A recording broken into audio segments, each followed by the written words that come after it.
یہ نند نے ہمارے گھر میاں بیوی میں کیا کروایا؟ پھڈا. خود اپنی حرکتیں ٹھیک نہیں ہیں, ڈال کس پہ رہے ہیں؟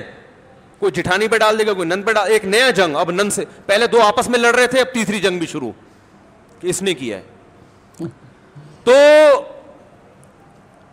سلیمان علیہ الصلوۃ والسلام بیٹھے ہیں, اللہ نے دیکھو اتنی طاقت اور قوت دی کہ جنات کو آپ کے تابع بنا دیا. قرآن کہہ رہا ہے جنات سخت ٹینشن میں محنت مزدوری کا کام کر رہے ہیں اور عمارتیں بنا رہے ہیں. یہ جو احرام مصر ہے عین ممکن ہے حضرت سلیمان علیہ السلام کی تعمیرات ہوں.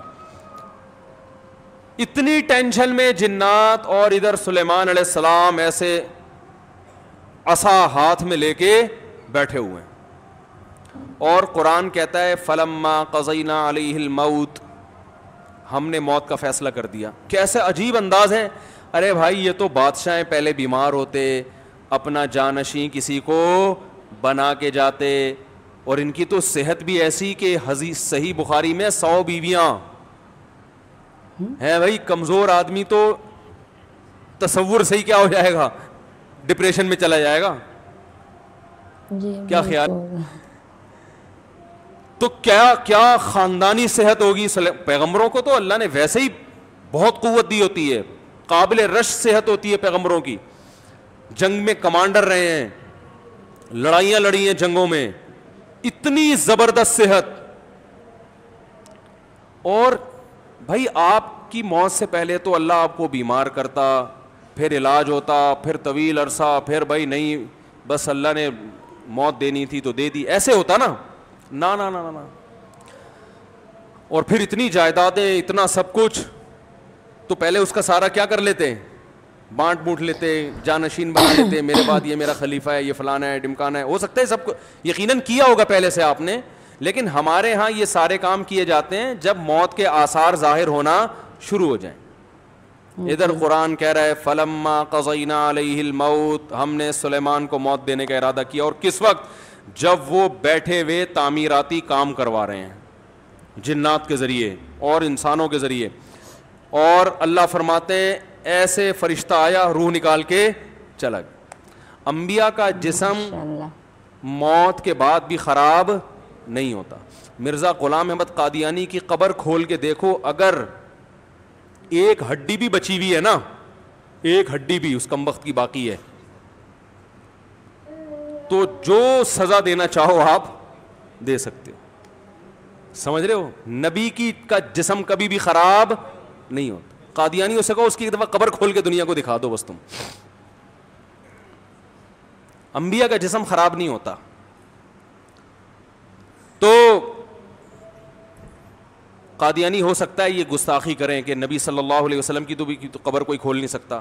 تو بھائی نبی صلی اللہ علیہ وسلم کو ہم بھی نبی مانتے ہیں اور آپ بھی نبی مانتے ہیں, اور آپ پر تو اجماع ہے, بلکہ اس کو تو غیر مسلم بھی مانتے ہیں کہ آپ کی باڈی خراب نہیں ہوئی ہے, اس لیے کہ آپ صلی اللہ علیہ وسلم کے جسد اطہر کو قبر مبارک سے نکالنے کی بہت زیادہ کوششیں ہو چکی ہیں ماضی میں, غیر مسلموں نے کی ہیں سرنگیں بنا بنا کے.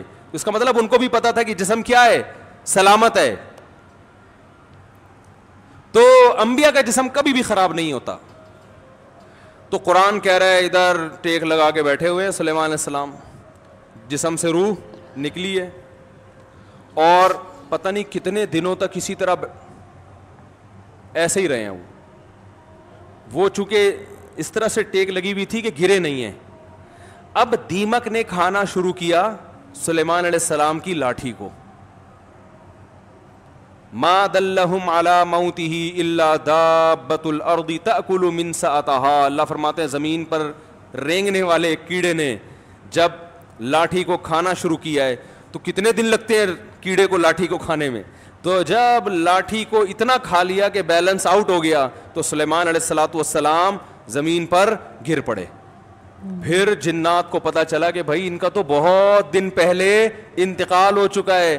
اللہ فرماتے ہیں کہ اگر جنات کو پہلے سے پتا ہو جاتا کہ ان کی موت واقع ہو چکی ہے, ما لبثوا فی العذاب المہین, تو اتنی سخت ٹینشن میں جو انہوں نے دن گزارے اس ٹینشن میں وہ دن نہیں گزارتے. جیسے ہی جنات کو پتا چلا کہ ان کا انتقال ہو گیا, جس نے جہاں اینٹ لگائی تھی نا وہیں چھوڑ کے بھاگ گیا. ان کو پتا تھا قیامت تک کوئی عامل کا باپ بھی مجھے قابو نہیں کر سکتا. جو کنسٹرکشن کا کام جہاں تک تھا نا وہیں سے جنات نکل لیے.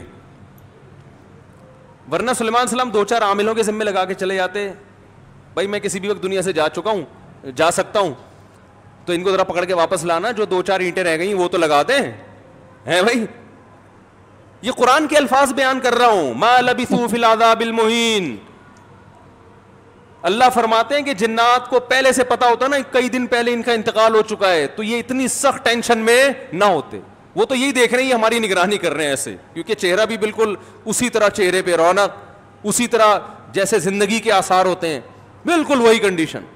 تو کچھ یہ تھا میرا ریئیکشن. اور مفتی طارق مسعود صاحب کی جو اسپیچز ہوتی ہے نا وہ کافی زیادہ مزیدار ہوتی ہے سننے میں, جو کہ ان کی جتنی بھی بیانات ہوتی ہے وہ قرآن شریف میں لکھی ہوتی ہے. جیسے کہ انہوں نے ابھی بھی جتنی بھی باتیں بتائی ہیں, حضرت سلیمان علیہ السلام اور جن کا واقعہ جو بھی انہوں نے بتائی وہ بھی قرآن شریف کے اندر لکھی ہوئی باتیں جو ہے بیان کی. لیکن ان کی زبانی جو ہم لوگ سنتے ہیں نا, ان کا بولنے کا طریقہ ہی اور کالر سے جو ہے الگ ہوتا ہے. جو لوگ سنتے ہیں ان کو بھی مزہ آتا ہے, اور یہ بولتے ہیں تو ان کی تو بات ہی الگ ہے. تو ویسے آپ سب کو کیا لگتا ہے, ان کی ویڈیو آپ کتنی زیادہ پسند کرتے ہو؟ اپنی جو رائے ہے ضرور میرے ساتھ شیئر کریے گا کمنٹ سیکشن میں.